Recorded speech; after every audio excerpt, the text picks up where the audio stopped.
नमस्कार दोस्तों। जैसा कि हम देख रहे हैं, इससे पहले हमने दो निबंधों पे बात की है। अब हम वर्तमान में आज सरदार पूरण सिंह, जो कि प्रोफेसर थे, उनके द्वारा लिखित एक निबंध आचरण की सभ्यता पर बात करेंगे। आचरण की सभ्यता सरदार पूरण सिंह द्वारा लिखित एक निबंध है जो विभिन्न परीक्षाओं में पूछा जाता है, और यहाँ पर उनके जीवन परिचय पर भी बात हम करेंगे। एक मोटे रूप से हम देखा जाए तो द्विवेदी युग के श्रेष्ठ निबंधकार सरदार पूरण सिंह का जन्म सीमा प्रांत, जो अब पाकिस्तान में है, के एबटाबाद ज़िले के एक गांव में सन 1881 में हुआ था। इनकी आरंभिक शिक्षा रावलपिंडी में हुई थी। ये याद रखने योग्य बातें हैं। हाई स्कूल की परीक्षा उत्तीर्ण करने के बाद ये लाहौर चले गए। लाहौर के एक कॉलेज में इन्होंने FA की शिक्षा प्राप्त की है। पहले एक कोर्स होता था FA,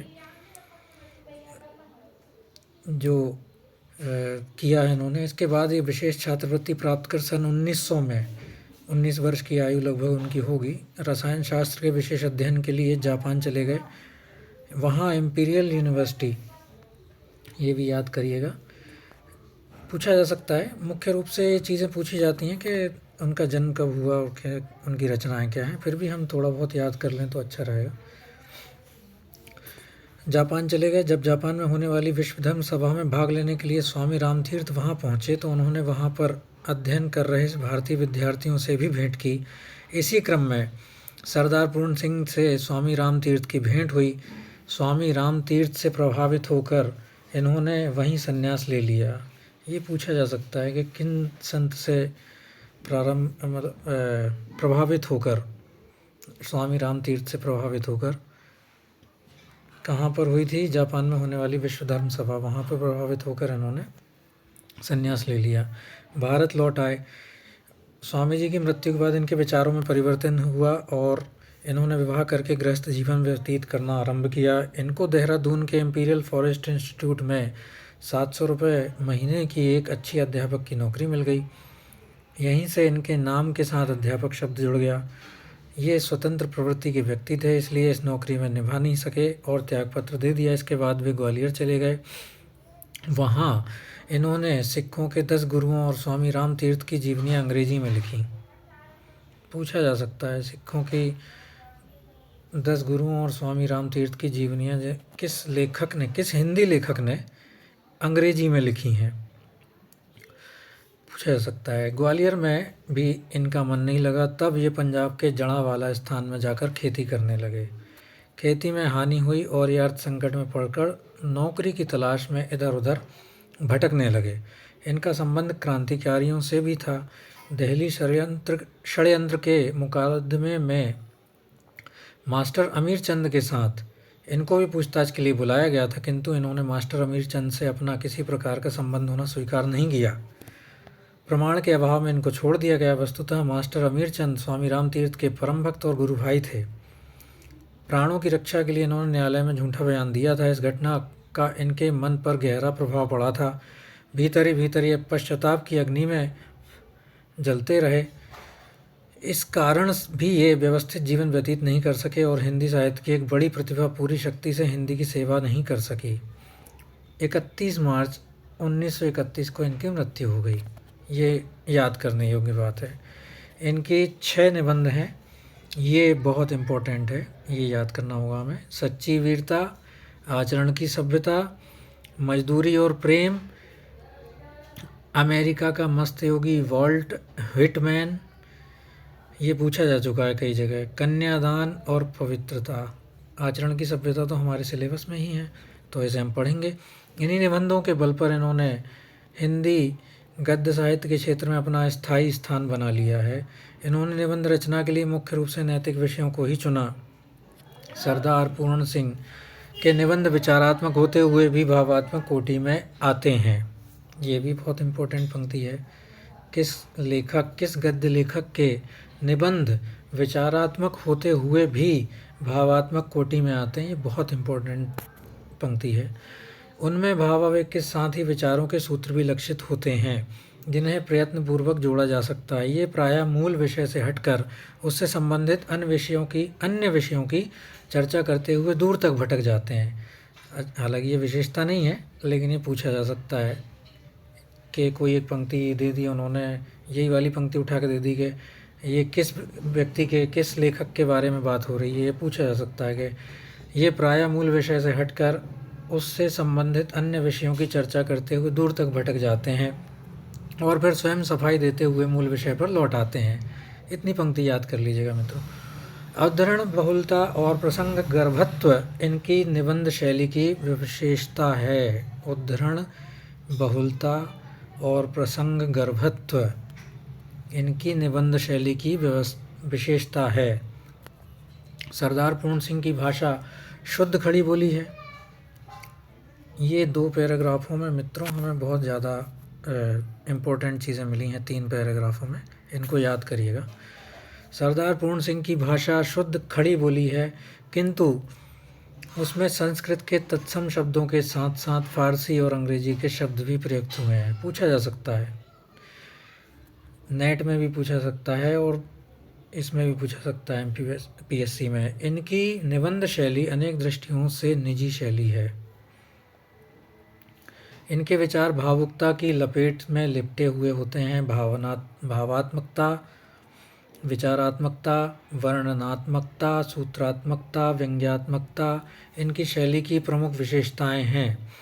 विचारों और भावनाओं के क्षेत्र में ये किसी संप्रदाय से बंधकर नहीं चलते। इसी प्रकार शब्द चयन में भी ये अपने स्वच्छंद स्वभाव को प्रकट करते हैं। इनका एक ही धर्म है, मानववाद। ये पंक्ति पूरी याद करिएगा। इनका एक ही धर्म है, मानववाद, और एक ही भाषा है, हृदय की भाषा। ये बहुत इम्पोर्टेंट है। इनका एक ही धर्म है, मानववाद, और एक ही भाषा है, हृदय की भाषा। सच्चे मानव की खोज और सच्चे हृदय की भाषा की तलाश ही इनके साहित्य का लक्ष्य है। प्रस्तुत निबंध आचरण की सभ्यता में लेखक ने आचरण की श्रेष्ठता प्रतिपादित की है। लेखक की दृष्टि में लंबी चौड़ी बातें करना, बड़ी बड़ी पुस्तकें लिखना, दूसरों को उपदेश देना तो आसान है, किंतु ऊंचे आदर्शों को आचरण में उतारना अत्यंत कठिन है। जिस प्रकार हिमालय की सुंदर चोटियों की रचना में प्रकृति को लाखों वर्ष लगाने पड़े हैं, उसी प्रकार समाज में सभ्य आचरण को विकसित करने में मनुष्य को लाखों वर्षों की साधना करनी पड़ी है। जनसाधारण पर सबसे अधिक प्रभाव सभ्य आचरण का ही पड़ता है। इसीलिए यदि हमें पूर्ण मनुष्य बनना है तो अपने आचरण को श्रेष्ठ और सुंदर बनाना होगा। आचरण की सभ्यता ना तो बड़े बड़े ग्रंथों से सीखी जा सकती है और ना ही मंदिर, मस्जिदों और गिरजाघरों से। इम्पोर्टेंट पंक्ति है। उसका खुला खजाना तो हमें प्रकृति के विराट प्रांगण में मिलता है। आचरण की सभ्यता का पैमाना है परिश्रम, प्रेम और सरल व्यवहार। ये बहुत इम्पोर्टेंट है। आचरण की सभ्यता का पैमाना है परिश्रम, प्रेम और सरल व्यवहार। पूछा जा सकता है, 3 ऑप्शन दे देंगे, परिश्रम, प्रेम और सरल व्यवहार। चौथा ऑप्शन ऐसा दे देंगे जो अलग होगा, उसको चुनने की आपको प्रयास करना पड़ेगा उस क्वेश्चन में। इसीलिए हमें प्रायः श्रमिकों और सामान्य दिखने वाले लोगों में उत्तम आचरण के दर्शन प्राप्त हो जाते हैं। इसका प्रकाशन वर्ष मित्रों बहुत कम जगह लिखा है। इसका प्रकाशन वर्ष 1958 के आसपास है। ये भी आप याद कर लीजिएगा। सरदार पूर्ण सिंह जी की जो प्रकाशन वर्ष है आचरण की सभ्यता का, 1958, और ये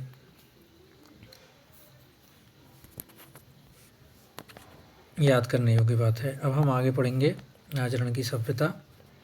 आचरण की सभ्यता में हम चलिए पढ़ते हैं। विद्या, कला, कविता, साहित्य, धन और राजस्व से भी आचरण की सभ्यता अधिक ज्योतिषमती है। आचरण की सभ्यता को प्राप्त करके एक कंगाल आदमी राजाओं के दिलों पर भी अपना प्रभुत्व जमा सकता है। इस सभ्यता के दर्शन से कला, साहित्य और संगीत को अद्भुत सिद्धि प्राप्त होती है।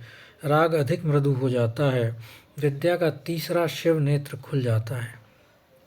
आचरण की सभ्यता से कितने महत्व बता रहे हैं वहाँ पे वो, ये याद करने योग्य बात है। चित्रकला का मौन राग अलापने लग जाता है, वक्ता चुप हो जाता है, लेखक की लेखनी थम जाती है, मूर्ति बनाने वाले के सामने नए कपोल, नए नयन और नई छवि का दृश्य उपस्थित हो जाता है।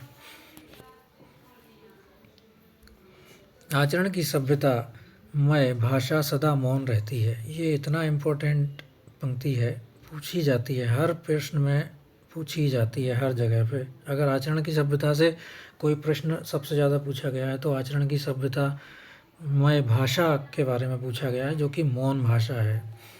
इस भाषा का निघंटु शुद्ध श्वेत पत्रों वाला है। इसमें नाम मात्र के लिए भी शब्द नहीं। यह सभ्याचरण नाद करता हुआ भी मौन है। निघंटु शब्द का अर्थ जो होता है, वैदिक शब्दों की सूची होती है, शब्दों की सूची या शब्दकोश कह सकते हैं इसे। इसमें नाम मात्र के लिए भी शब्द नहीं है। यह सभ्याचरण नाद करता हुआ भी मौन है, व्याख्यान देता हुआ भी व्याख्यान के पीछे छिपा है, राग गाता हुआ भी राग के सुर के भीतर पड़ा है। मृदु वचनों की मिठास में आचरण की सभ्यता मौन रूप से खुली हुई है। नम्रता, दया, प्रेम और उदारता सबके सब सभ्याचरण की भाषा के मौन व्याख्यान हैं। मनुष्य के जीवन पर मौन व्याख्यान का प्रभाव चिरस्थायी होता है और उसकी आत्मा का एक अंग हो जाता है। न काला, न नीला, न पीला, न सफ़ेद, न पूर्वी, न पश्चिमी, न उत्तरी, न दक्षिणी, बेनाम, बेनिशान, बेमकान विशाल आत्मा के आचरण से मौन रूपिणी सुगंधी सदा प्रसारित हुआ करती है। इम्पोर्टेंट है, पढ़ लीजिएगा। इसके मौन से प्रसूत प्रेम और पवित्रता धर्म सारे जगत का कल्याण करके विस्तृत होते हैं। इसकी उपस्थिति से मन और हृदय की ऋतु बदल जाते हैं। तीक्ष्ण गर्मी से जले बुने व्यक्ति आचरण के काले बादलों की बूंदाबांदी से शीतल हो जाते हैं। मानसोपन्न शरद ऋतु में क्लेशातुर हुए पुरुष इनकी सुगंधमय अटल वसंत ऋतु के आनंद का पान करते हैं। आचरण के नेत्र के एक अश्रु से जगत भर के नेत्र भीग जाते हैं। आचरण के आनंद नृत्य से उन्मदिष्णु होकर वृक्षों और पर्वतों तक के हृदय नृत्य करने लगते हैं। आचरण के मौन व्याख्यान से मनुष्य को एक नया जीवन प्राप्त होता है। नए नए विचार स्वयं ही प्रकट होने लगते हैं। सूखे काष्ठ सचमुच ही हरे हो जाते हैं। सूखे कूपों में भी जल भर आता है। नए नेत्र मिलते हैं। कुल पदार्थों के साथ एक नया मैत्री भाव फूट पड़ता है। सूर्य, जल, वायु, पुष्प, पत्थर, घास, पात, नर नारी और बालक तक में एक अश्रुतपूर्व सुंदर मूर्ति के दर्शन होने लगते हैं। मौन रूपी व्याख्यान की महत्ता इतनी बलवती, इतनी अर्थवती और इतनी प्रभावती होती है कि उसके सामने क्या मातृभाषा, क्या साहित्य भाषा और क्या अन्य देश की भाषा सब की सब तुच्छ प्रतीत होती है। अन्य कोई भाषा दिव्य नहीं। मौन रूपी व्याख्यान की फिर से इन्होंने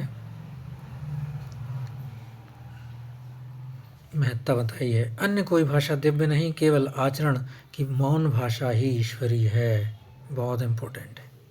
ईश्वरी भाषा कैसी है? मौन भाषा। कौन की? आचरण की। विचार करके देखो, मौन व्याख्यान किस तरह आपके हृदय की नाड़ी नाड़ी में सुंदरता को पिरो देता है। वह व्याख्यान ही क्या जिसमें हृदय की धुन को, मन के लक्ष्य को ही न बदल दिया।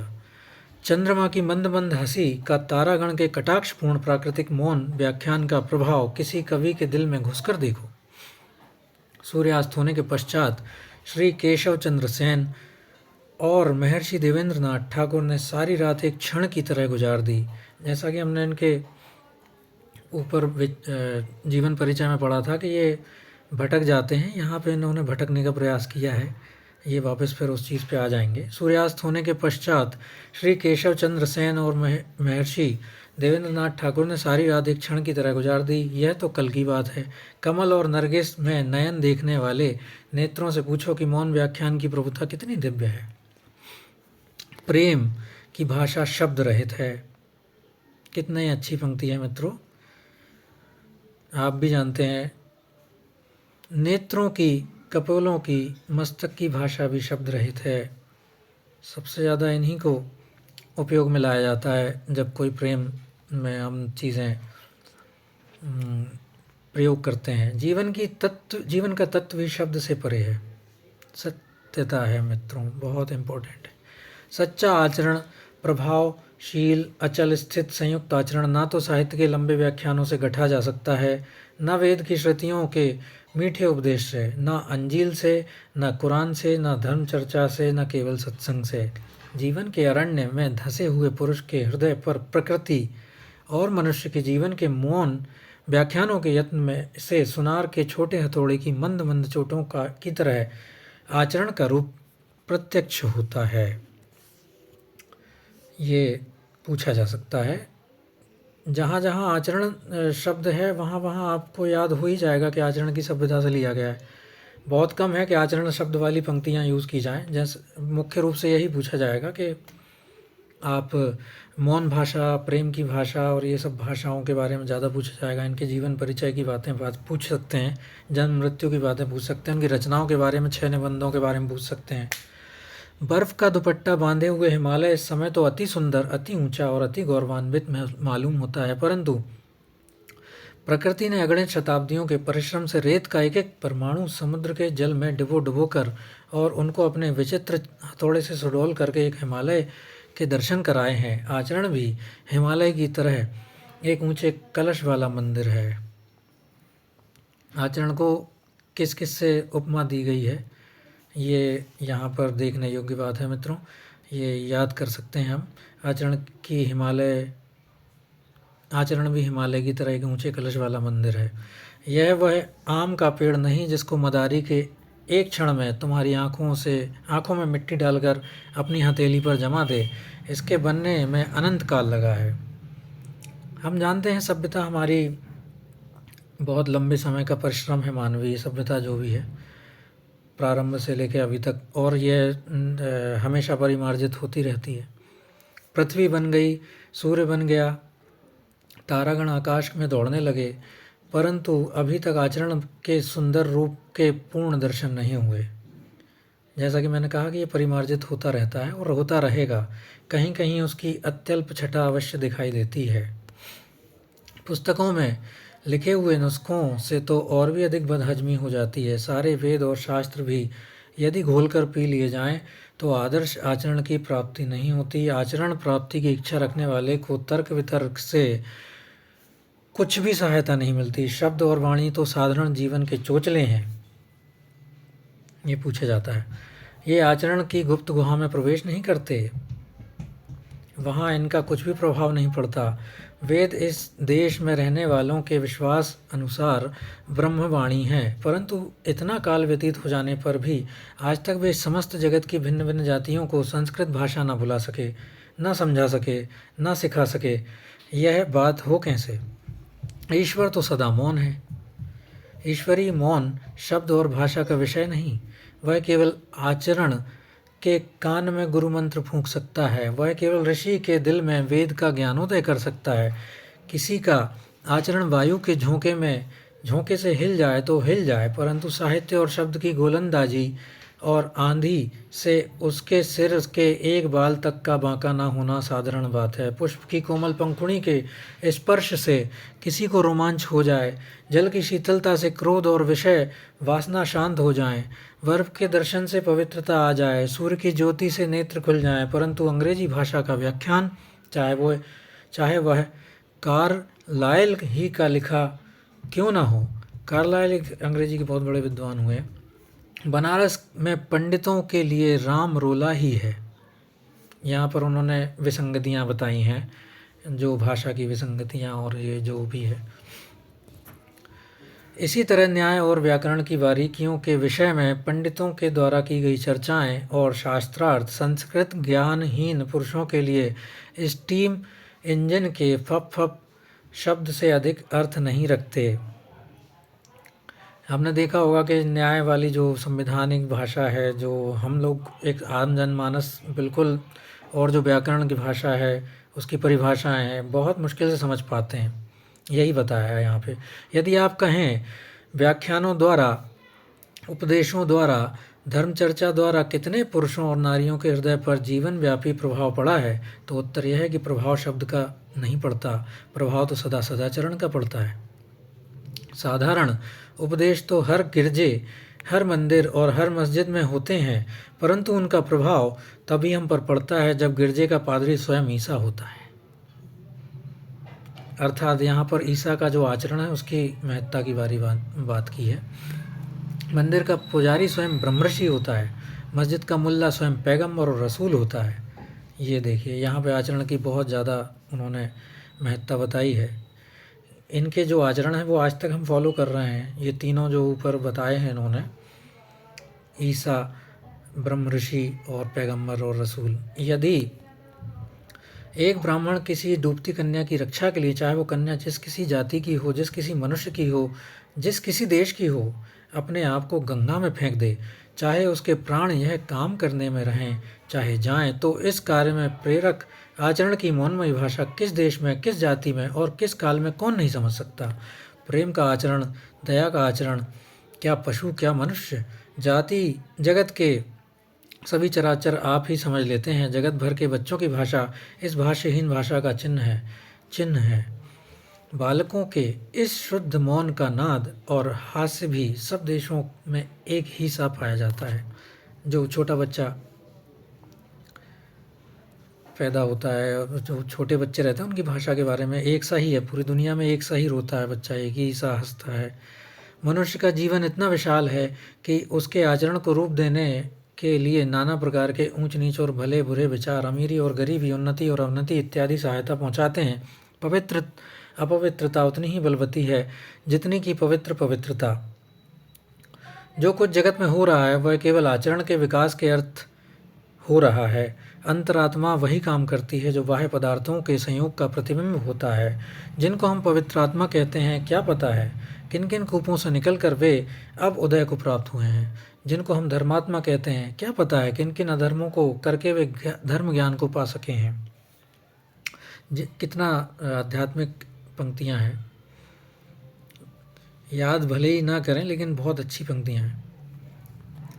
जिनको हम सभ्य कहते हैं और जो हम अपने जीवन में पवित्रता को ही सब कुछ समझते हैं, क्या पता है वे कुछ काल पूर्व बुरी और अधर्म पवित्रता में लिप्त रहे हों।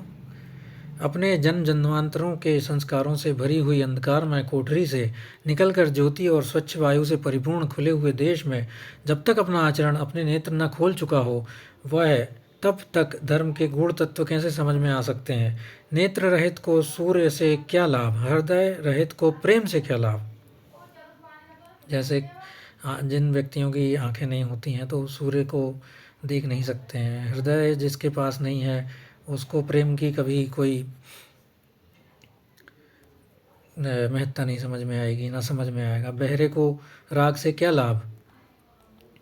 कविता, साहित्य, पीर, पैगंबर, गुरु, आचार्य, ऋषि आदि के उपदेशों से लाभ उठाने की यदि आत्मा में बल नहीं है तो उनसे क्या लाभ। जब तक यह जीवन का बीज पृथ्वी के मलमूत्र के ढेर में पड़ा है और अथवा जब तक वह खाद की गर्मी से अंकुरित नहीं हुआ और प्रस्फुटित होकर उससे दो नए पत्ते ऊपर नहीं निकल आए, तब तक ज्योति और वायु उसके किस काम के। वह आचरण जो धर्म संप्रदायों के अनुच्चारित शब्दों को सुनाता है, हम में कहाँ। जब वही नहीं तब फिर क्यों ना ये संप्रदाय हमारे मानसिक महाभारतों के कुरुक्षेत्र बने। यहाँ पर धर्म और ये सब चीज़ों के बारे में बात की है उन्होंने। क्यों ना प्रेम, अपवित्र, हत्या और अत्याचार इन संप्रदायों के नाम से हमारा खून करें। कोई भी संप्रदाय आचरण रहित पुरुषों के लिए कल्याणकारक नहीं हो सकता और आचरण वाले पुरुषों के लिए सभी धर्म संप्रदाय कल्याणकारक हैं। सच्चा साधु धर्म को गौरव देता है, धर्म किसी को गौरवान्वित नहीं करता। सत्यता है, यह सच कहा है उन्होंने। आचरण का विकास जीवन का परमोद्देश्य है।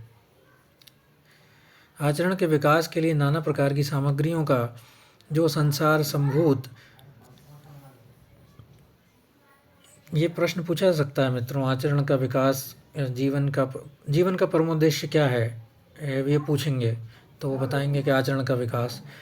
आचरण के विकास के लिए नाना प्रकार की सामग्रियों का जो संसार संभूत शारीरिक, प्राकृतिक, मानसिक और आध्यात्मिक जीवन में वर्तमान है, उन सब की सबका क्या एक पुरुष, क्या एक जाति के आचरण के विकास के साधनों के संबंध में विचार करना होगा। आचरण के विकास के लिए जितने कर्म हैं, उन सबको आचरण के संगठनकर्ता धर्म के अंग मानना पड़ेगा। चाहे कोई कितना ही बड़ा महात्मा क्यों ना हो, वह निश्चय पूर्वक यह नहीं कह सकता कि यूं ही करो और किसी तरह नहीं। आचरण की सभ्यता की प्राप्ति के लिए वह सबको एक पथ नहीं बता सकता। आचरणशील महात्मा स्वयं भी किसी अन्य की बनाई हुई सड़क से नहीं जाता, उसने अपनी सड़क स्वयं ही बनाई थी। ये बहुत अच्छी पंक्ति है मित्रों, याद करने योग। आचरणशील महात्मा स्वयं भी किसी अन्य की बनाई हुई सड़क से नहीं आया, उसने अपनी सड़क स्वयं ही बनाई थी। इसी से उसके बनाए हुए रास्ते पर चलकर हम भी अपने आचरण को आदर्श के ढांचे में नहीं ढाल सकते। हमें अपना स्वयं बनाना पड़ेगा। हमें अपना रास्ता, अपने जीवन की कुदाली की एक एक चोट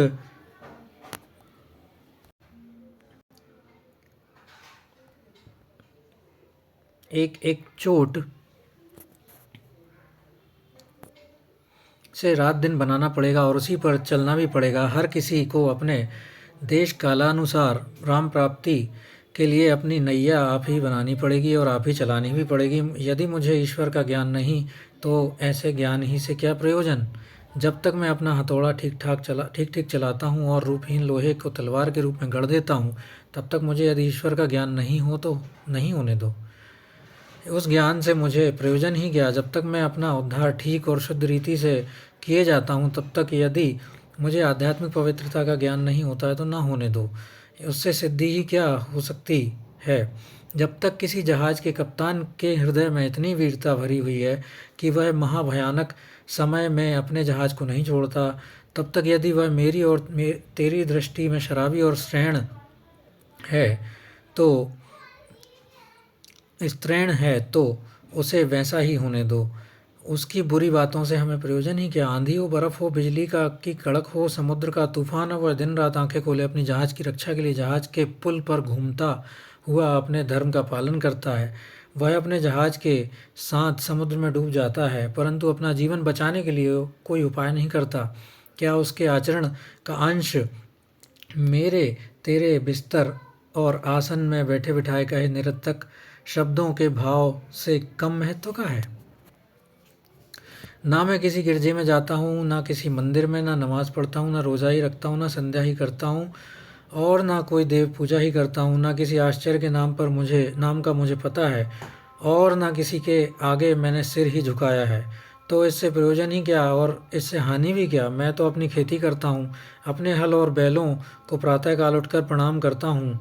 मेरा जीवन जंगल के पेड़ों और पत्तियों की संगति में गुजरता है। आकाश के बादलों को देखते मेरा दिन निकल जाता है। मैं किसी को धोखा नहीं देता। हाँ, यदि मुझे कोई धोखा दे तो उससे मेरी कोई हानि नहीं। मेरे खेत में अन्न उग रहा है, मेरा घर अन्न से भरा है। बिस्तर के लिए मुझे एक कमली काफ़ी है, कमर के लिए लंगोटी और सिर के लिए एक टोपी बस है। हाथ पांव मेरे बलवान हैं, शरीर मेरा निरोग है। भूख खूब लगती है। बाजरा और मकई, छाछ और दही, दूध और मक्खन मुझे और मेरे बच्चों को खाने के लिए मिल जाता है। क्या इस किसान की सादगी और सच्चाई में वह मिठास नहीं जिसकी प्राप्ति के लिए भिन्न भिन्न धर्म संप्रदाय लंबी चौड़ी और चिकनी चुपड़ी बातों द्वारा दीक्षा किया करते हैं। ये इतना इम्पोर्टेंट नहीं है। जब साहित्य, संगीत और कला की अति ने रोम को घोड़े से उतारकर मखमल के गद्दों पर लिटा दिया, जब आलस्य और विषय विकार की लंपटता ने जंगल और पहाड़ की साफ हवा के असभ्य और उद्दंड जीवन से रोम वालों का मुख मोड़ दिया, तब रोम नरक तकियों और बिस्तरों पर ऐसा सोया कि अब तक ना आप जाग पाया और ना कोई उसे जगा सका। ये बात हो रही है अंधकार काल की। वहाँ पे अंधकार काल एक निश्चित 3-4 सदियों तक रहा है, वहाँ की बात हो रही है। एंग्लो सैक्सन जाति ने जो उच्च पद प्राप्त किया वह उसने अपने समुद्र, जंगल और पर्वत से संबंध रखने वाले जीवन से ही प्राप्त किया। जाति की उन्नति लड़ने भिड़ने, मरने मारने, लूटने और लूटे जाने, शिकार करने और शिकार होने वाले जीवन का ही परिणाम है। लोग कहते हैं केवल धर्म ही जाति की उन्नति करता है। यह ठीक है, परंतु यह धर्मांकुर जो जाति को उन्नत करता है, इस असभ्य कमीने पापमय जीवन की गंदी राख के ढेर के ऊपर नहीं उगता है। मंदिरों और गिरजों की मंद मंद टिमटिमाती हुई मोमबत्तियों की रोशनी से यूरोप इस उच्च अवस्था को नहीं पहुंचा। इस कठोर जीवन जिसको देश देशांतरों को ढूंढते फिरते रहने के बिना शांति नहीं मिलती, जिसकी अंतर ज्वाला दूसरी जातियों को जीतने, लूटने, मारने और उन पर राज करने के बिना मंद नहीं पड़ती, केवल वही विशाल जीवन समुद्र की छाती पर मूंग दलकर और पहाड़ों को फांद कर उनको इस महानता की ओर ले गया और ले जा रहा है। रॉबिन हुड की प्रशंसा में जो कवि अपनी सारी शक्ति खर्च कर देते हैं, उन्हें तत्वदर्शी कहना चाहिए, क्योंकि रॉबिन हुड जैसे बौद्धिक पदार्थों से ही नेल्सन और वेलिंगटन जैसे अंग्रेज वीरों की हड्डियां तैयार हुई थी। लड़ाई के आजकल के सामान, गोला बारूद, जंगी जहाज, तिजारती बेड़ों आदि को देखकर कहना पड़ता है कि इससे वर्तमान सभ्यता से भी कहीं अधिक उच्च सभ्यता का जन्म होगा। धर्म और ये इम्पोर्टेंट है, इन्होंने जो हथियारों के नई सभ्यता के जन्म लेने की आशा जताई है हथियारों के द्वारा।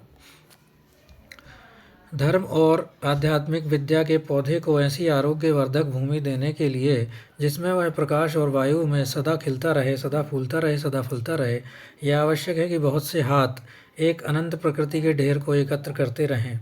धर्म की रक्षा के लिए क्षत्रियों को सदा ही कमर बांधे हुए सिपाही बने रहने का भी तो यही अर्थ है। यदि कुल समुद्र का जल उड़ा दो तो रेडियम धातु का एक कण कहीं हाथ लगेगा। आचरण का रेडियम क्या एक पुरुष का, और क्या एक जाति का, और क्या एक जगत का। सारी प्रकृति को खाद बनाए दिए बिना, सारी प्रकृति को हवा में उड़ाए बिना भला कब मिलने का है। प्रकृति को मिथ्या करके नहीं उड़ाना, उसे उड़ाकर मिथ्या करना है। कितनी अच्छी बात कही है मित्रों, याद करने योग्य।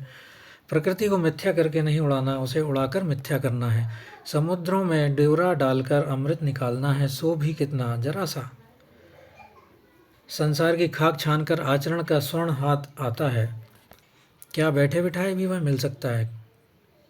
हिंदुओं का संबंध यदि किसी प्राचीन असभ्य जाति के साथ रहा होता तो उनके वर्तमान वंश में अधिक बलवान श्रेणी के मनुष्य होते, उनमें भी ऋषि, पराक्रमी, जनरल और धीर वीर पुरुष उत्पन्न होते। आजकल तो वे उपनिषदों के ऋषियों के पवित्रतामय प्रेम के जीवन को देख देख कर अहंकार में मग्न हो रहे हैं और दिन पर दिन अधोगति की ओर जा रहे हैं। यदि वह किसी जंगली जाति की संतान होते तो उनमें भी ऋषि और बलवान योद्धा होते।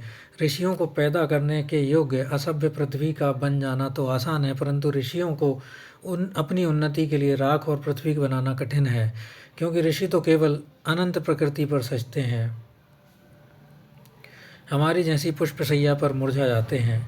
माना कि प्राचीन काल में यूरोप में सभी असभ्य थे, परंतु आजकल तो हम असभ्य हैं। उनकी असभ्यता के ऊपर ऋषि जीवन की उच्च सभ्यता फूल रही है, और हमारे ऋषियों के जीवन में के फूल की शैया पर आजकल असभ्यता का रंग चढ़ा हुआ है। सदा ऋषि पैदा करते रहना, अर्थात अपनी ऊंची चोटी के ऊपर इन फूलों को सदा धारण करते रहना ही जीवन के नियमों का पालन करना है। धर्म के आचरण की प्राप्ति यदि ऊपरी आडंबरों से होती तो आजकल भारत निवासी सूर्य के समान शुद्ध आचरण वाले हो जाते।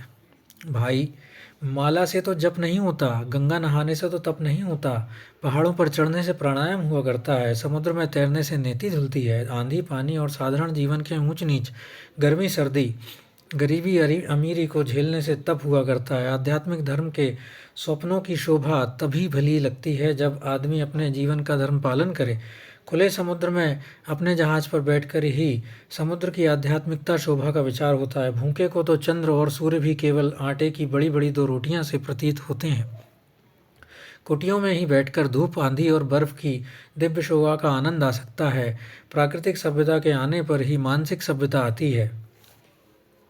ये इम्पोर्टेंट है, इसे याद करिएगा, तभी वह स्थिर भी रह सकती है। प्राकृतिक सभ्यता के आने पर ही मानसिक सभ्यता आती है और तभी वह स्थिर भी रह सकती है। मानसिक सभ्यता के होने पर ही आचरण सभ्यता की प्राप्ति संभव है। ये भी बहुत इम्पोर्टेंट है, तभी वह स्थिर भी रह सकती है। जब तक निर्धन पुरुष पाप से अपना पेट भरता है तब तक धनवान पुरुष के शुद्धाचरण की पूरी परीक्षा नहीं। इसी प्रकार जब तक अज्ञानी का आचरण अशुद्ध है तब तक ज्ञानवान के आचरण की पूरी परीक्षा नहीं। तब तक जगत में आचरण की सभ्यता का राज्य नहीं। आचरण की सभ्यता का देश ही निराला है। उनमें ना शारीरिक झगड़े हैं, ना मानसिक, ना आध्यात्मिक, ना उसमें विद्रोह है, ना जंग ही का नामो निशान है, ना वहाँ कोई ऊंचा है ना नीचा। ये बहुत इम्पोर्टेंट पंक्तियाँ हैं, ये याद करना पड़ेगा हमें, ये पूछा ही जाता है। ना कोई धनवान है, ना कोई निर्धन है, ना कोई वहाँ निर्धन। वहाँ प्रकृति का नाम नहीं, वहाँ तो प्रेम और एकता का अखंड राज्य रहता है। यहाँ तक याद करिएगा। जिस समय आचरण की सभ्यता संसार में आती है उस समय नीले आकाश से मनुष्य को वेद ध्वनि सुनाई देती है। नर नारी पुष्पपथ खिलते जाते हैं, प्रभात हो जाता है, प्रभात का गजर बज जाता है, नारद की वीणा अलापने लगती है, ध्रुव का शंख गूंज उठता है, प्रहलाद का नृत्य होता है, शिव का डमरू बजता है, कृष्ण की बांसुरी की धुन प्रारंभ हो जाती है। जहाँ ऐसे शब्द होते हैं, जहाँ ऐसे पुरुष रहते हैं, वहाँ ऐसी ज्योति होती है। वही आचरण की सभ्यता का सुनहरा देश है, वही देश मनुष्य का स्वदेश है। पूछा जा सकता है कि मनुष्य का स्वदेश कहाँ क्या है। आचरण की सभ्यता वाले चीज़ों से रिलेट करके पूछा जाएगा। जब तक घर ना पहुँच जाए सोना अच्छा नहीं। चाहे वेदों में, चाहे इंजील में, चाहे कुरान में, चाहे त्रिपिटक में, चाहे इस स्थान में, चाहे उस स्थान में, कहीं भी सोना अच्छा नहीं। आलस्य मृत्यु है, ये भी बहुत इम्पोर्टेंट है। लेख तो पेड़ों के चित्र सदृश होते हैं, पेड़ तो होते ही नहीं जो फल लावें। कितनी बड़ी बात है। लेख तो पेड़ों के चित्र सदृश होते हैं, पेड़ तो होते ही नहीं फल जो फल लावें। लेखक ने यह चित्र इसलिए भेजा है कि सरस्वती में चित्र को देखकर शायद कोई असली पेड़ को जाकर देखने का यत्न करें। तो यह था हमारा ये सारी चीज़ें मैंने आपको पढ़ा दी हैं। अब इससे आगे, इससे बाहर कोई चीज़ें जो इम्पोर्टेंट हैं वो तो मैंने आपको बता ही दी हैं। इनको आप अपने स्वविवेक के अनुसार तैयार करें और ये कैसा लगा ये भी बताएं। बहुत बहुत धन्यवाद।